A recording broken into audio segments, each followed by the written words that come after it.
NEET के 1563 candidates की 23 जून को दोबारा परीक्षा, इन्हें ग्रे मार्क्स मिले थे। एग्जाम नहीं देंगे तो ग्रे मार्क्स बिना पुराना रिजल्ट जारी होगा। नीट एग्जाम में ग्रे मार्क्स पाने वाले 1563 कैंडिडेट के स्कोर कार्ड निरस्त होंगे। इनके स्कोर कार्ड बिना ग्रेस मार्क्स के जरिए ही किए जाएंगे। ऐसा कैंडिडेट्स के लिए दोबारा परीक्षा कराई जाएगी। जो कैंडिडेट परीक्षा नहीं देंगे उनका रिजल्ट ग्रे मार्क्स के बिना पुराने स्कोर कार्ड के आधार पर ही माना जाएगा।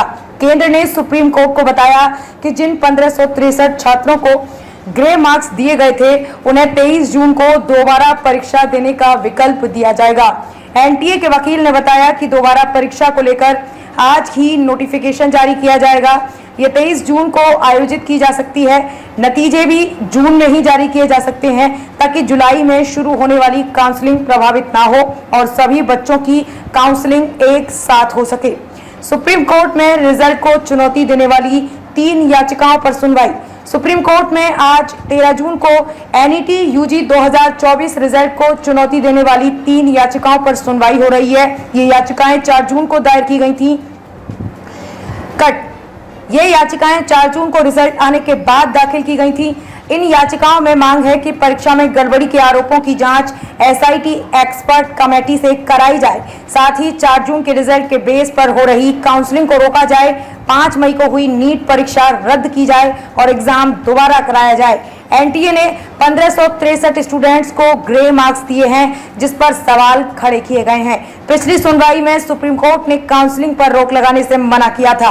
इससे पहले 11 जून को सुप्रीम कोर्ट ने स्टूडेंट शिवांगी मिश्रा और 9 अन्य छात्रों की याचिका पर सुनवाई की थी। इसे रिजल्ट की घोषणा से पहले 1 जून को दायर किया गया था। कैंडिडेट्स ने बिहार और राजस्थान के एग्जाम सेंटर्स पर गलत क्वेश्चन पेपर्स बंटने के चलते हुए गड़बड़ी की शिकायत की थी और परीक्षा रद्द कर एसआईटी जांच की मांग की गई थी। हालांकि सुप्रीम कोर्ट ने नीट काउंसलिंग पर रोक लगाने से इनकार कर दिया था और एनटीए को नोटिस जारी किया था।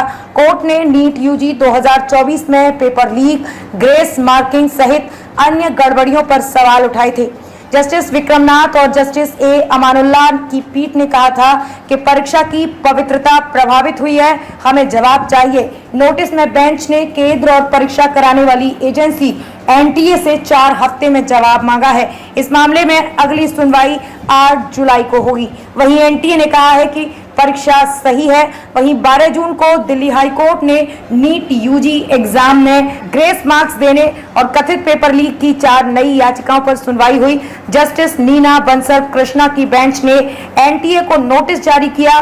कोर्ट ने अगली सुनवाई की तारीख 5 जुलाई रखी है। इसमें सुनवाई रोस्टर करेगी। सांसद का दावा, 720 में से 720 अंक पाने वाले सभी 67 छात्र फरीदाबाद क्षेत्र से हैं। मध्य प्रदेश से राज्यसभा सांसद और सुप्रीम कोर्ट के वकील विवेक तनखा ने सोशल मीडिया पर लिखा है कि 720 में से 720 अंक पाने वाले सभी 67 छात्र फरीदाबाद क्षेत्र से हैं। इस परीक्षा की पारदर्शिता पर कई सार्वजनिक मंचों पर सवाल उठ रहे हैं। एनटीए इस मामले में पूरी तरह से बेनकाब हो गया है। इसने 24 लाख बच्चों का भविष्य दांव पर लगा दिया है। 20,000 स्टूडेंट्स ने की है शिकायत। देश भर में नीट यूजी 2024 को लेकर अलग अलग राज्यों में लगभग 20,000 स्टूडेंट्स ने याचिकाएं दायर की थीं, जिसमें परीक्षा में गड़बड़ी की शिकायतें की गई हैं। ग्रे मार्क्स के खिलाफ दायर की गई याचिका में कहा गया है कि एनटीए ने अब तक ये नहीं बताया कि उन्होंने स्टूडेंट्स को ग्रेस मार्क्स देने के लिए क्या तरीका अपनाया। वहीं एग्जाम के पहले एनटीए की तरफ से जारी इंफॉर्मेशन बुलेटिन में भी ग्रेस मार्क्स देने के प्रावधान का जिक्र नहीं था। ऐसे में कुछ कैंडिडेट्स को ग्रेस मार्क्स देना सही नहीं है।